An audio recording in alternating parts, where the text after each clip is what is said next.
is I finally was able to pretty much get rid of the cancer naturally because I went to Mexico to this integrative cancer therapy center where they actually fight cancer naturally there, and people from all around the world go there. So I was able to finally raise the funds with help of Yeniffer and DeWayne, and everybody like literally just jumped on board and helped raise the funds to get there.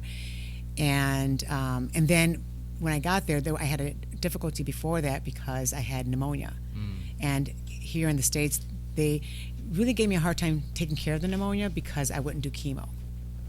So it progressively got worse. Oh, wow. And it caused an opening in the lung.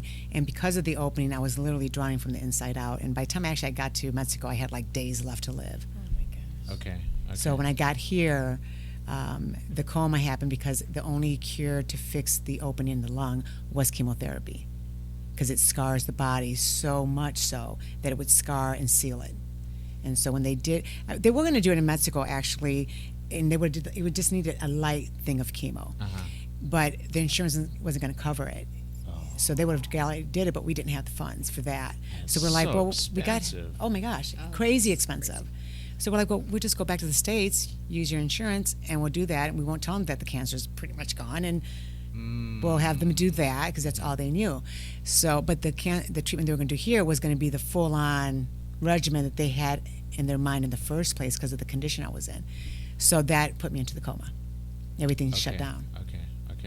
Okay. Again, I see and I have to say, it's hard to watch. It's hard to watch. It is. I remember looking at it, and I didn't really want to see, because I mean there was a point where you're unrecognizable. You're so you're unrecognizable, and I think it's easier to watch because you know what the end result is. Thank God. But that process, there was an interview that I saw where your husband's there with you, and you're talking about it kind of casually, and you're even joking about it. But I could tell your husband had gone through so much. Oh yeah. Not knowing what was going to happen. Yes. What was his support like? He's extraordinary. I mean, seriously, as much as I wouldn't listen to him. Right? Sometimes we never do. No, it's like, it's my way and that's it. You know, I'm very, very stubborn.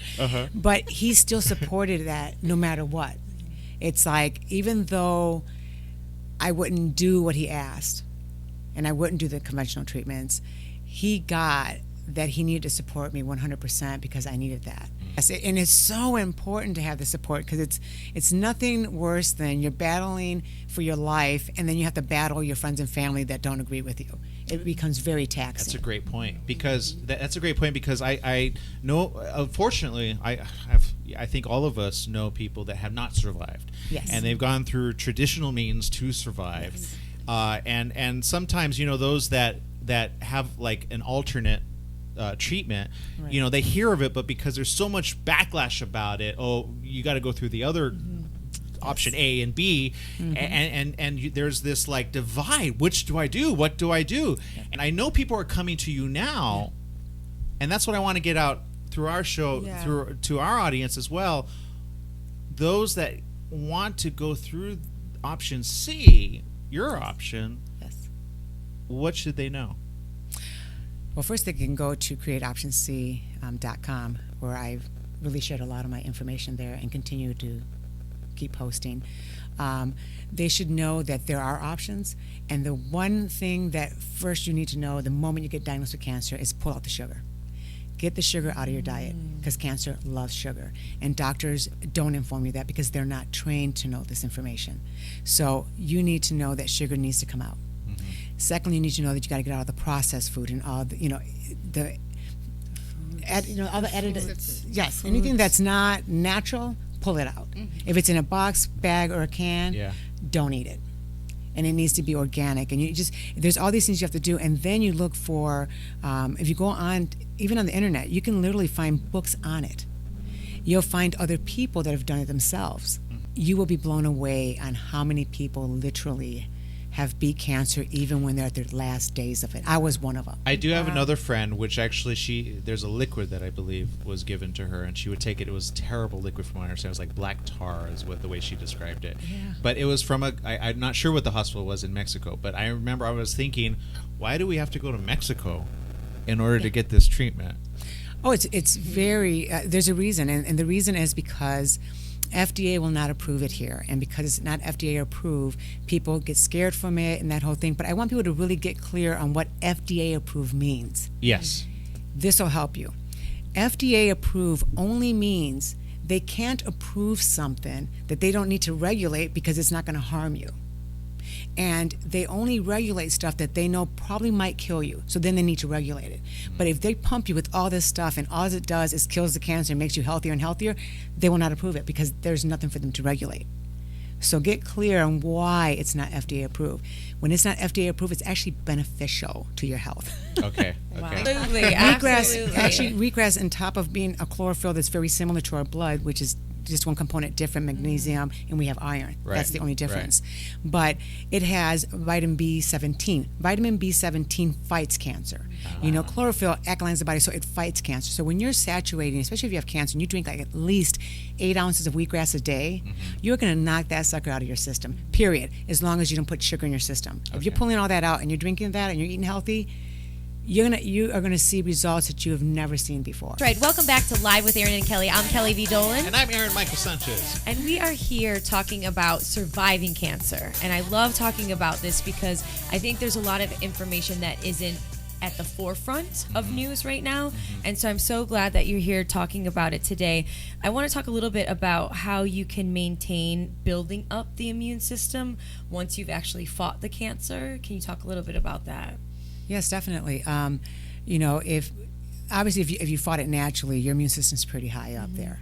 But if you do radiation or chemo, the traditional way of fighting it, your immune system is shot. And a lot of times they tell you it's kind of gone because of chemo and it's never going to get back up. But that's not true. Actually, what you can do daily shots of wheatgrass daily. That builds the immune system. Vitamin C's of high doses in a natural state of form will build, your immune system. Juicing daily with all the different vegetables and fruits will build your immune system. When you're doing that daily, literally saturating your cells, your body's made so perfectly it has no other choice. Right. I love that. So you will be fine. When they say, "Oh, you're gonna have these issues," not really. When you do those specific things that the body really needs, which is all the nutrients and minerals and vitamins that it needs through juicing, you're gonna be fine. You will build your immune system, and you'll notice because you literally by the second day you're going, "Man, I feel really good, like better than you've ever felt." Yeah. So it's something it becomes a practice, and it's something you always miss if you don't do it. It is a mind, body, and spirit thing. And I do want to touch on the juicing. It is true. You do want the fiber. So I actually mix the two. I'll juice half my stuff, and then the other half I won't. Now, but when I'm fighting cancer itself, the reason why I do straight juicing without the fiber is you need to give your intestinal area a break because most of your immune system is in the intestinal area. Okay. So if it's constantly working, it's using up more of that energy for that than it is for healing. Right. So what you do is then you don't want so much of the fiber. Right. Because when you juice, you'll use the bathroom regardless. Yeah. Okay. Yeah. Now, Lourdes, Yes. you have had such a battle with that. And I want to talk about your daughter because your daughter's going through a battle of her own right now. I've seen pictures, I've seen her progress, but can you just tell us what happened with your daughter? Yes.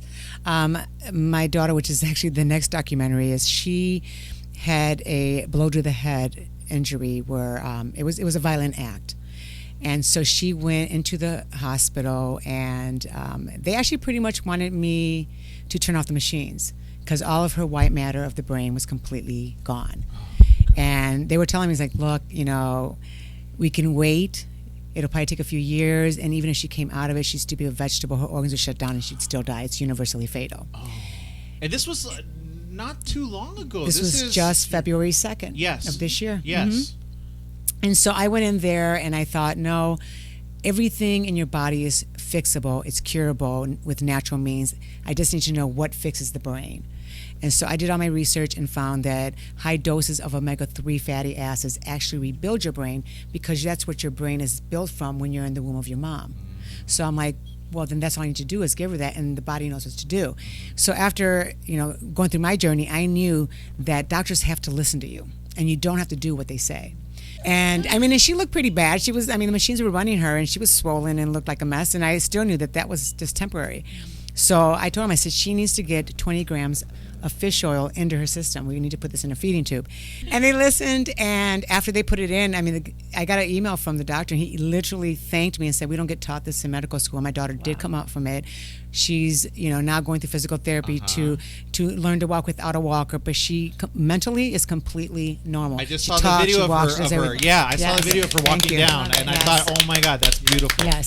But I And didn't know all that. Oh, yeah. That you had to battle to get Oh, there, and my people gosh. don't know that story. Yes. Oh, yeah. In And, fact, yet there's so many people with that story. Yes. Around the world. Oh my God! In fact, the week that I was there with her, in just 1 week of being there with her, there was other patients in the same ICU with her, and 5 people that had the same problem died. Yet my daughter is here, living, breathing, and fine.